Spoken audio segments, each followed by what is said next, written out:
ನಮಸ್ತೆ TV 24 news ವಾಹಿನಿಗೆ ಸ್ವಾಗತ. ಗೋವಿನ ಮೂತ್ರ ಸೇವಿಸಿದ್ರೆ ಮನುಷ್ಯನಲ್ಲಿ ಇರುವ ರೋಗ ಬಾಧೆ ನೋವು ನಿವಾರಿಸುವ ಶಕ್ತಿ ಇದೆ ಎಂದು ಇಟಗಿ ಭೂ ಕೈಲಾಸ ಮೇಲು ಗದ್ದುಗೆ ಮಠದ ಗುರು ಶಾಂತವೀರ ಸ್ವಾಮೀಜಿ ಹೇಳಿದ್ದಾರೆ.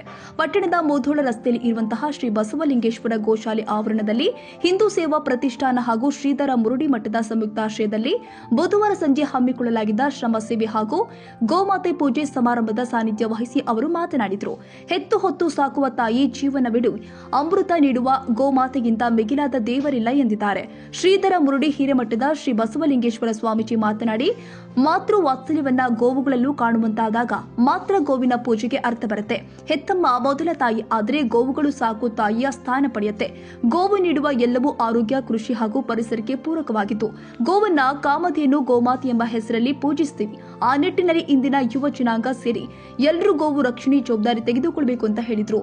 ಗೋವುಗಳು ಕೃಷಿಯಲ್ಲಿ ಪ್ರಮುಖ ಪಾತ್ರ ವಹಿಸಿದ್ವು. ಎತ್ತುಗಳು ಭೂಮಿಯಲ್ಲಿ ಉಳುಮೆ ಮಾಡುವಾಗ ಭೂಮಿಯಲ್ಲಿ ಇರುವ ವಿಷಕಾರಿ ಅಂಶವನ್ನು ನಾಶಪಡಿಸ್ತಾ ಇದ್ವು. ಭೂತಾಯಿಯಿಂದ ಉತ್ತಮ ಫಸಲು ಬರ್ತಾ ಇತ್ತು. ಆದರೆ ಇಂದಿನ ಟ್ರ್ಯಾಕ್ಟರ್ಗಳಿಂದ ಇದು ಸಾಧ್ಯವಿಲ್ಲ.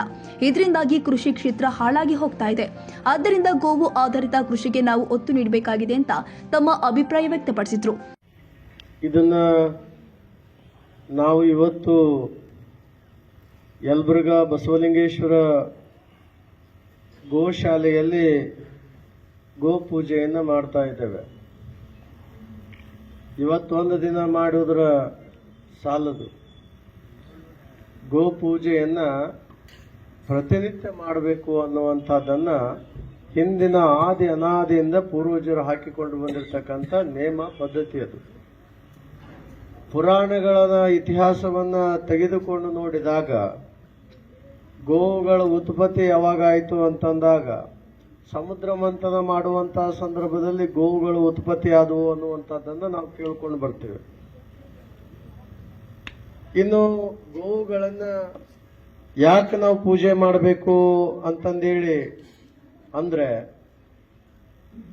ಸಾಕ್ಷಾತ್ ಗೋವಿನಲ್ಲಿ ಗೋವು ಅಂತಂದ್ರೆ ನಡೆದಾಡ್ತಕ್ಕಂಥ ದೇವರು ಅಂತದು, ನಡೆದಾಡ್ತಕ್ಕಂಥ ದೇವಾಲಯ ಅಂತಂದೇಳಿ ಕರೀತಾರೆ.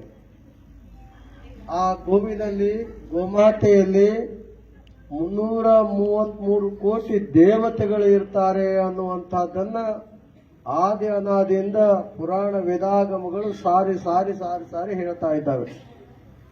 ನೋಡಿ, ಇಲ್ಲೆಲ್ಲ ಬಂದು ಕುಂತೀರಿ, ಭಾಳ ಮಂದಿ ನಿಮ್ಮ ಮನೆ ದೇವರ ಆರಾಧಕರದಿರಿ, ಭಾಳ ಮಂದಿ ದೇವಿ ಆರಾಧಕರದಿರಿ, ಭಾಳ ಮಂದಿ ಬೇರೆ ಬೇರೆ ದೇವರ ಆರಾಧಕರದಿರಿ ನೀವು. ಆದ್ರೆ ನಿಮಗೊಂದು ಕಲ್ಪನೆ ಇರಲಿ, ನಿಮ್ಮ ತಲೆಯೊಳಗೆ ಒಂದು ವಿಚಾರ ಇರಲಿ.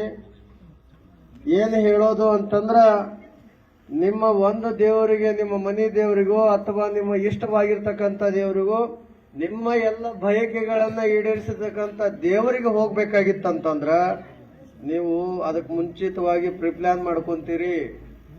ಅದು ಅಷ್ಟು ದೂರ ಹೋಗಿ ಅದಕ್ಕೆ ಹೋಗಿ ಆ ದೇವ್ರಿಗೆ ಹೋಗಿ ಎಲ್ಲ ನಿಮಗೇನು ಸಂಕಲ್ಪ ಐತೆ ಅದನ್ನು ಮಾಡಿ ಕಾಯಿ ಕರ್ಪೂರ ಮಾಡ್ಕೊಂಡ್ ಬರ್ತೀರಿ. ಇಷ್ಟು ಲಕ್ಷ್ಯ ಇರಲಿ ನಿಮಗ. ಒಂದು ದೇವ್ರಿಗೆ ಹೋಗ್ಬೇಕಾಗಿತ್ತಂದ್ರೆ ಅಷ್ಟು ದೂರ ಹೋಗ್ಬೇಕು ಅನ್ನುವಂಥ ಪರಿಕಲ್ಪನೆ ನಿಮಗದ, ಜ್ಞಾನದ. ಆದ್ರೆ ನಾನು ಹೇಳುವಂತ ಒಂದು ವಿಚಾರ ಏನು ಅಂತಂದ್ರ, ನಿಮ್ಮ ಮನಿ ದೇವರು ಅನ್ನುವಂತ ಅಂತ ದೇವರು 333 ಕೋಟಿ ದೇವತೆಗಳನ್ನ ನೋಡ್ಬೇಕಂದ್ರೆ ಎಲ್ಲಿಗೆ ಬರ್ಬೇಕಂದ್ರ ಅದು ಯಲಬುರ್ಗಾ ಪಟ್ಟಣದ ಶ್ರೀ ಬಸವಲಿಂಗೇಶ್ವರ ಗೋಶಾಲೆಗೆ ಬಂದ ಗೋಗಳ ಸೇವೆ ಕಿರು ನಾಟಕವನ್ನ ನಮ್ಮ ಇಲ್ಲಿ ಪ್ರಸ್ತಾವನೆ ಮಾಡಿದಂತ ನಮ್ಮ ಪೂಜ್ಯರು ಅತಿ ಉತ್ಸಾಹದಿಂದ ತಮ್ಮೆಲ್ಲರ ಮನಮುಟ್ಟುವಂತೆ ತಮ್ಮಲ್ಲಿರ್ತಕ್ಕಂಥ ಭಗವಂತನ ಜಾಗೃತಿಯನ್ನ ಮಾಡಿದರು. ನಿಜವಾಗ್ಲೂ ಆ ಕಳ ಅಂತಂದ್ರೆ ಅಂದ್ರ ಭಗವಂತ, ಕಳ ಅಂತಂದ್ರೆ ಅವನ ಸ್ವರೂಪ. ಅದಕ್ಕಂತ ನಮ್ಮೆಲ್ಲ ಅಚ್ಚ ಕನ್ನಡದಲ್ಲಿ ಆ ಕಳ ಅಂತ ಹೇಳ. ಆ ಕಳ ಅಂದ್ರೆ ಭಗವಂತನ ಸ್ವರೂಪ, ಕಳ ಅಂದ್ರೆ ಭಗವಂತನ ಸ್ವರೂಪನ ಇದರಲ್ಲಿ ಐತಿ ಅಂತ. ಆ ಅಂದ್ರ ತತ್ ಅಂದ್ರೆ ಆ ಭಗವಂತ, ಆ ಅಂದ್ರೆ ತತ್ ಭಗವಂತ, ಕಳ ಅಂದ್ರೆ ಪ್ರಕಾಶ. ಆ ಒಂದು ಆಕಳ ಅಂತ ಅದಕ್ಕಿಂತ ಆಕಳ ಅಂತ ಆ ಒಂದು ಕಳವನ್ನ ನಮ್ಮಲ್ಲಿ ಏನಪ್ಪ ಅಂತಂದ್ರೆ ಹಿರಿಯರು ನಮ್ಮ ಪೂಜ್ಯರು ಹೇಳಿದಂಗ ಮಥನದಲ್ಲಿ, ಸಮುದ್ರ ಮಥನದಲ್ಲಿ ಏನಪ್ಪ ಅಂದ್ರೆ ಕಾಮಧೇನು ಕಲ್ಪವೃಕ್ಷಗಳೆಲ್ಲ ಬಂದು ಅಂತ ಕಂಡು ಪರಮ ಪೂಜ್ಯರಾಗಲೇ ಅರ್ಪಣೆ ಮಾಡಿದ್ರು. ಕಲ್ಪವೃಕ್ಷ ಅಂತಂದ್ರೆ ತೆಂಗಿನ ಗಿಡ, ಕಾಮಧೇನು ಅಂತಂದ್ರೆ ಆಕಳು ಗೋಮಾತೆ ಅಂತೀವಲ್ಲ. ಇದರಿಂದ ಏನಪ್ಪ ಅಂದ್ರೆ ಸಾಕಷ್ಟು ಪರಿಣಾಮ ಐತಿ. ನಮ್ಮ ಗಿಡಗಳು ಏನಪ್ಪ ಅಂತಂದ್ರೆ ರಾತ್ರಿ ಟೈಮಲ್ಲಿ ಇಂಟರಾಕ್ಷನ್ ಬಿಡ್ತಾವ. ಕಾರ್ಬನ್ ಬಿಡ್ತಾವೆಲ್ಲ, ಇಂಗಲ್ ಡೈಆಕ್ಸೈಡ್ ಬಿಡ್ತಾವೆ ಗಿಡಗಳೆಲ್ಲ. ಆದ್ರೆ ಇವೇನಪ್ಪ ಅಂತಂದ್ರೆ ಯಾವತ್ತು 24 ತಾಸು ಕೂಡ ಇವೇನಪ್ಪ ಅಂತಂದ್ರೆ ಅವ್ರ ಉಸಿರಾಟಕ್ಕೆ ಏನಪ್ಪ ಅಂತಂದ್ರೆ ನಮ್ಮ ಈ ಮಲಿನತೆಯನ್ನ ಒಂದು ಮನಸ್ಸಿನಲ್ಲಿರ್ತಕ್ಕಂಥ ಇರ್ಬೋದು, ಅಥವಾ ಈ ಒಂದು ನಮ್ಮ ಮನೆಯಲ್ಲಿರ್ತಕ್ಕಂಥ ವಾತಾವರಣ ಇರ್ಬೋದು, ಒಂದು ಏನಂತಂದ್ರೆ ನಾಸ್ತಿಕತೆ ಇರುವಂತ ಏನು ನೆಗೆಟಿವ್ ಥಿಂಗ್ಸ್ ಏನೋ ಬರುವಂತದ್ದು ಇರ್ಬೋದು. ಪ್ರತಿಯೊಂದು ಏನಪ್ಪ ಅಂತಂದ್ರೆ ಆಕಳ ಎಲ್ಲಿ ಇರುತ್ತೆ ಅಲ್ಲಿ ಏನಪ್ಪ ಅಂತಂದ್ರೆ ಯಾವ ರೋಗಗಳು ಬರಂಗಿಲ್ಲ, ಏನು ಬರಂಗಿಲ್ಲ ಅನ್ನೋದಕ್ಕೆ ಪರಮ ಪೂಜೆ ಹೇಳಿದ್ರೆ. ಅದು ಉಸಿರಾಟ ಕ್ರಿಯೆಯಿಂದ ನಾವು ಮಕ್ಕಳಿಗೆ ಏನಪ್ಪ ಒಂದು ನೆಗಡಿ ಅಥವಾ ತೆಲ್ಲು ಆತಪ್ಪ ಅಂತಂದ್ರೆ ಅಲ್ಲೇ ಒಂದು 10 ನಿಮಿಷ ಮನಸ್ಸಿನಪ್ಪ ಅಂದ್ರೆ ಆಕಳ ಇರುವಂತ ಜಾಗದಲ್ಲಿ, ಆಕಳ ಮೇವು ತಿನ್ನುವಂತ ಜಾಗದಲ್ಲಿ ಒಂದು 5 ನಿಮಿಷ ಅವನ್ನ ಮನಸ್ಸಿನಪ್ಪ ಅಂತಂದ್ರೆ ಅವು ಆರೋಗ್ಯ ಸುಧಾರಣೆ ಆಗ್ತೈತಿ, ನೆಗಡಿ ಕಡಿಮೆ ಆಗ್ತೈತಿ. ಅದು ಸೆಗಣಿ ನೋಡ್ರಿ, ಸೆಗಣಿ ನಾವು ಗೋಮಯ ಆಕಳು ದನ ಅನ್ಬಾರ್ದು, ದನ ಮಾ ಪಾಪತ್ತೆ, ದನ ಅಂತೀವಿ ನಾವು, ದನ ಸೆಗಣಿ ಕೂಡ ಅನ್ಬಾರ್ದಂತೆ, ಗೋಮಯ ಅನ್ಬೇಕಂತೆ, ಗೋಮೂತ್ರ ಅನ್ಬೇಕಂತೆ.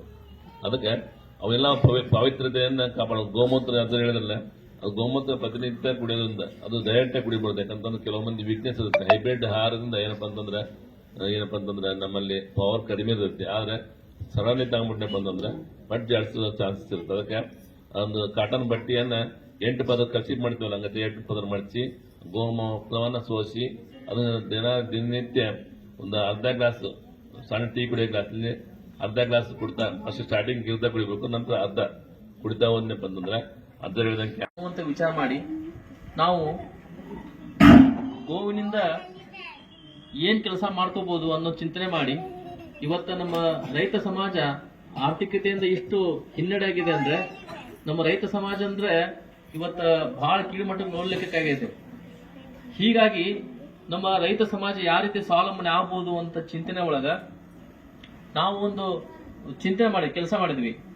ಗೋ ವಿಜ್ಞಾನ ಅನುಸಂಧಾನ ಕೇಂದ್ರ ನಾಗ್ಪುರ್ ಅಂತ, ಅಲ್ಲಿ ನಾವು ಒಂದು 2 ತಿಂಗಳು ನಾವು ಶಿಕ್ಷಣ ಪಡ್ಕೊಂಡ್ಬಂದು ಇಲ್ಲಿ ರೈತ ಸಮಾಜವನ್ನ ಕೃಷಿಕರ ವರ್ಷದೊಳಗ 6 ತಿಂಗಳ ಬಸವ ಜಯಂತಿಯಿಂದ ಬಸವ ಜಯಂತಿ ಶಿವ ಜಯಂತಿಯಿಂದ ದೀಪಾವಳಿ ಮಠ ಕೃಷಿ ಸಂಬಂಧಪಟ್ಟಂಗ ನಾವು ಬಂದಂತಹ ಸಗಣಿ ಮತ್ತು ಗೋಮೂತ್ರದಿಂದ ನಾವು 10 ಆಕಳಿಂದ 40 ಎಕರೆ ನಾವು ಆರ್ಗಾನಿಕ್ ಫಾರ್ಮಿಂಗ್ ಮಾಡ್ಕೋಬಹುದು. ಯಾವ ರೀತಿ ನಾವು ಪ್ರತಿನಿತ್ಯ ಬಂದಂತಹ ಸಗಣಿ ಗೋಮೂತ್ರದಿಂದ ಜೀವಾಮೃತ ಹಾಕ್ತೀವಿ ಮತ್ತು ಪೆಸ್ಟ್ ಕಂಟ್ರೋಲ್ ಹೊಡಿತೀವಿ. ಇದರಿಂದ ಇಡೀ ಸಮಾಜದ ಆಹಾರ ಆರೋಗ್ಯ ಕೆಟ್ಟಿದೆ. ಅದನ್ನ ಉಳಿಸ್ಬೇಕಂತಂದ್ರ ನಾವು ಬರುವಂತ ಜನರೇಷನ್ಗೆ ಒಳ್ಳೆಯ ಭೂಮಿ ಉಳಿಸ್ಬೇಕಂದ್ರ ನಾವು ಆರ್ಗ್ಯಾನಿಕ್ ಫಾರ್ಮಿಂಗ್ ಹೋಗ್ಬೇಕು. ಆರ್ಗ್ಯಾನಿಕ್ ಫಾರ್ಮಿಂಗ್ ಹೋಗಿಲ್ಲ ಅಂತಂದ್ರ ಗೋವು ನಿಂದನ ನಾವು ಬದಲಾವಣೆ ಮಾಡಬೇಕು. ಇಲ್ಲಿಕಂದ್ರೆ ಅದು ಸಾಧ್ಯನೇ ಇಲ್ಲ. ಪೆಸ್ಟಿಸೈಡ್ ಹಾಕಿ ಭೂಮಿಯ ಕಾರ್ಬನ್ ಕಂಟೆಂಟ್ ಬಹಳ ಕಡಿಮೆ ಆಗದ. ಹೀಗಾಗಿ ಒಂದು ಕ್ಷೇತ್ರೊಳಗೆ ನಾವು ಕೃಷಿ ಕ್ಷೇತ್ರೊಳಗೆ ಯಾವ ರೀತಿ ಬದಲಾವಣೆ ಮಾಡಬೇಕು ಅನ್ನುವಂತ ಒಂದು ಯೋಜನೆ ಮಾಡಿದ್ವಿ. ಹೀಗಾಗಿ ಆ ಟೈಮ್ ಒಳಗೆ ನಾವು ರೈತನ ಒಂದು ಕೃಷಿ ಮಣ್ಣನ್ನ ಸಂರಕ್ಷಣೆ ಮಾಡೋ ದೃಷ್ಟಿಯಿಂದ ಒಂದು ಕೆಲಸ. ದೀಪಾವಳಿ ಆದ ನಂತರ ನಾವು ಇದು ಮಠ ಬಸವ ಜಯಂತಿ ಮಠ, ಒಬ್ಬ ರೈತನ ಆರ್ಥಿಕತೆ ಮಳೆ ಬರ್ಲಿ ಮಳೆ ಬರದೇ ಇರ್ಲಿ, ಮಳೆ ಆಶ್ರಿತ ನಮ್ಮ ಭೌಗೋಳಿಕ ಕ್ಷೇತ್ರ ಇರೋದ್ರಿಂದ ನಾವು ಮನೆಗೆ ಬೇಕಾಗುವಂತಹ ಗೋ ಉತ್ಪನ್ನಗಳನ್ನ ಮಿನಿಮಮ್ ಮನೆಗೆ ಯೂಸ್ ಮಾಡುವಂತಹದ್ದು. ಬೆಳಗ್ಗೆ ಎದ್ದ ತಕ್ಷಣ ನಾವು ದಂತ ಮಂಜಾನ ಅಂತ ಮಾಡ್ತೀವಿ, ಮನೆಗೆ ಹಚ್ಚುವಾಗ ಧೂಪ ಅಂತ ಹಚ್ಚಿ ದೇವ್ರಿಗೆ ಹಚ್ತೀವಿ, ಪೂಜಾ ಅರ್ಕ ಅಂತ ಮಾಡ್ತೀವಿ. ಕೆಲವೊಂದಿಷ್ಟು ವಸ್ತುಗಳನ್ನ ನಾವು ನಿರ್ಮಾಣ ಮಾಡ್ಕೋಬಹುದು. ಇದಕ್ಕೆಲ್ಲಾನು ಒಂದು ಮೂಲ ಏನು ಅಂತಂದ್ರೆ, ನಾವು ಒಂದು ಆಗಲೇ ವಿಷಯ ಹೇಳಿದ್ರೆ, ನಮ್ಮ ದೇಶದ ಇಡೀ ಜಗತ್ತಿನೊಳಗ ನಮ್ಮ ದೇಶ 365 ದಿವಸ ಒಳಗ 300 ದಿವಸಕ್ಕಿಂತಲೂ ಜಾಸ್ತಿ ಸೂರ್ಯ ಭೂಮಿಗೆ ಬೀಳುವಂತಹ ಕ್ಷೇತ್ರ ನಮ್ದು, ನಮ್ಮ ಭಾರತ ದೇಶ. ಮತ್ತ ವೈವಿಧ್ಯಮತೆ ಇರುವಂತಹ ಪ್ರದೇಶ ಇರುವುದರಿಂದ ಇದೇ ಕಾರ್ಯಕ್ರಮದಲ್ಲಿ ಶಾಲಾ ವಿದ್ಯಾರ್ಥಿಗಳಿಂದ ಪುಣ್ಯಕೋಟಿ ನಾಟಕ ಜರುಗಿತು. ಈ ಸಂದರ್ಭದಲ್ಲಿ ರವಿ ಹಡಪದ್, ರೇಣುಕಾ ಹುರುಳಿ, ವೀರನಗೌಡ ಇಳಿಗೇರ್, ಪ್ರಕಾಶ್ ಪೂಜಾರ್, ಪೃಥ್ವಿ ಕಾಳಮ್ಮ, ಹೊನ್ನಮ್ಮ ಇತರರು ಉಪಸ್ಥಿತರಿದ್ದರು. ದೊಡ್ಡ ಬಸಪ್ಪ ಹಕಾರಿ, ಯಲಬುರ್ಗಾ, ಟಿವಿ 24 ನ್ಯೂಸ್. ಕನ್ನಡಿಗರ ಮೆಚ್ಚಿನ ನಿಮ್ಮ ಟಿವಿ 24 ಕನ್ನಡ ನ್ಯೂಸ್ ವಾಹಿನಿ ಇದೀಗ ಟಿವಿಯಲ್ಲಿ ಲಭ್ಯ. ಕರ್ನಾಟಕ ಮತ್ತು ದೇಶ ವಿದೇಶದ 360 ಡಿಗ್ರಿ ಸುದ್ದಿ ಹಾಗೂ ಉತ್ತರ ಕರ್ನಾಟಕ, ಬೆಳಗಾವಿ, ಬಾಗಲಕೋಟೆ, ಧಾರವಾಡ, ಹಾವೇರಿ, ಗದಗ, ಬಿಜಾಪುರ ಜಿಲ್ಲೆಯ ಕ್ಷಣ ಕ್ಷಣದ ವಿವರವನ್ನ ಪಡೆಯುವುದಕ್ಕೆ ಟಿವಿ 24 ಕನ್ನಡ ನ್ಯೂಸ್ ವಾಹಿನಿಯನ್ನ ಲೈಕ್ ಮಾಡಿ, ವಿಡಿಯೋಗಳನ್ನ ಶೇರ್ ಮಾಡಿ, ಕಮೆಂಟ್ ಮಾಡುವ ಮೂಲಕ ನಮ್ಮ ವಾಹಿನಿಗೆ ಸಹಕಾರ ನೀಡಿ ಮತ್ತು ಚಾನೆಲ್ ಅನ್ನ ಸಬ್ಸ್ಕ್ರೈಬ್ ಮಾಡಿ. Thank you.